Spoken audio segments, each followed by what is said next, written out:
So it's important to drink water and stay cool. But coming up, we'll let you know what foods you can eat to stay hydrated. Welcome to a brighter morning. This is 8 News Now with Kirsten Joyce, Sherry Swentz, and Brian Loftus.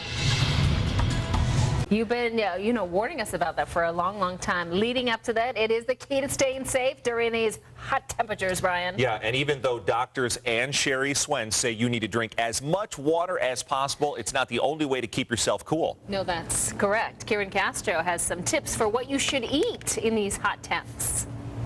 And Kirsten, I think you're really going to like this one. But doctors, again, certainly always recommend drinking water to stay hydrated through these hot summer days. But there are other options to stay healthy. They say eating fresh vegetables and fruits are a great source of fluid. Anything like watermelon, cucumber, celery, and lettuce will help keep your body hydrated. And foods to stay away from are anything that is fried, baked, or salty. Dr. Kimball, Huang with Healthcare Partners, says these types of foods will basically soak up your body fluids and make you thirsty, which obviously means you're dehydrated. And for the 21 and over crowd who will be celebrating 4th of July with adult beverages, Dr. Huang has this advice for you.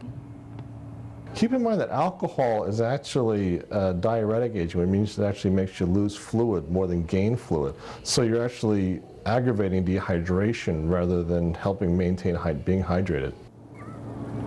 Now, Dr. Huang says some of the more visible signs of dehydration are chapped lips and dry mouth. Of course, if you are thirsty, you're already dehydrated. And if you don't rehydrate yourself, your body can then suffer from heat exhaustion. That is, some of those symptoms include headache, weakness, and dizziness. And for the most dangerous stage of a heat-related illness is a heat stroke. This is when the body is no longer able to cool itself down, and a patient can lose consciousness and even go into a coma. But Dr. Huang again says it can all be prevented by simply drinking water. And if you have been out in the heat, out and about, and you really need to cool down, again, the easiest way, simply drink water and get inside an air-conditioned room as soon as possible. So, did you guys get that? Did I mention how important it is to drink water? How important it is to drink water, and you want to eat those spicy and drenched foods in grease. Just kidding.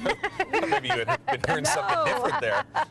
Selective hearing. What are we going to have for lunch? No. Karen, I'm actually pounding water right now, per the advice of you, Sherry, and our local doctors. Very good. Very good. I'm very proud of you, Brian. Trying to stay hydrated. Now let's get a look at the